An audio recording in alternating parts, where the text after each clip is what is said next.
G'day, I'm Jay Burley, and have I got a workaround for you?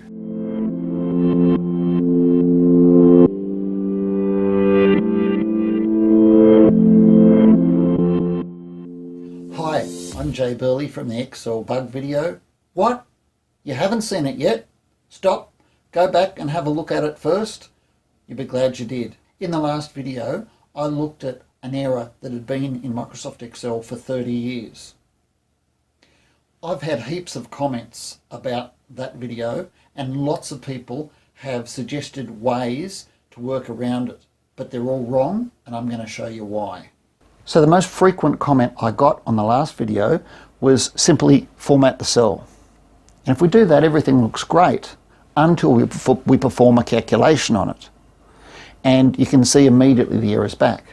So the next most frequent comment was format the entire spreadsheet. And when we do that, everything looks hunky-dory up until we do some accounting type calculations on it, such as balancing two columns of figures, which is quite common. So what we'll do is in the second column, we're going to put the same figures back in, but in a different order. And then we'll put a sum underneath them to add them up. And lo and behold, they look identical. But what we'll do is we'll put in an if calculation just to compare the two numbers to see if in fact they are identical.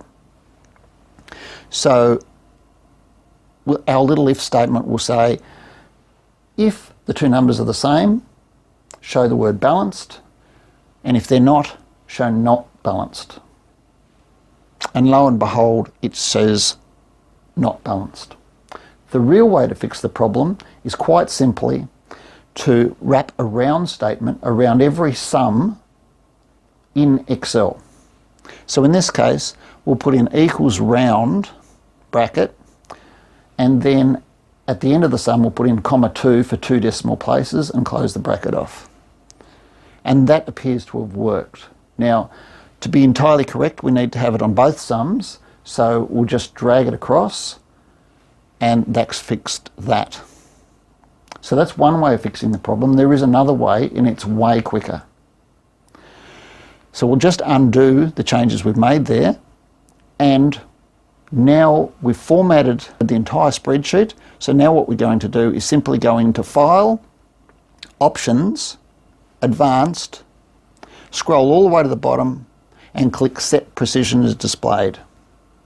And when we click OK, it's all fixed and correct. Now you're probably watching this video thinking, why do I need to go to all that trouble when I know what scientific notation is, and if it's a problem, I can just format it anyway? Well, that's well and good if it's just you using it. But so many times I get called out to a situation where some IT guru has created a spreadsheet for some poor staff member to use, and they're completely confused, they don't know why it doesn't work, and before you know it, they're off on stress leave because they're being forced to use this thing that's just useless. So in my professional experience, it's better to get it right first time. So there you have two ways to solve the problem, to work around until Microsoft finally fix the bug. Thank you for watching. I hope you've enjoyed this video. If you have, please share it with your friends and colleagues, like and subscribe, and I'll see you in the next video. Thanks for watching.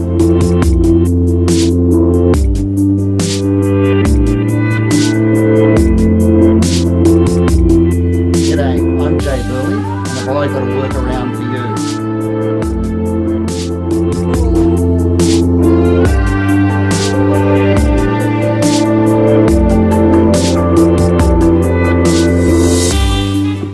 Oh, I'm not doing that again.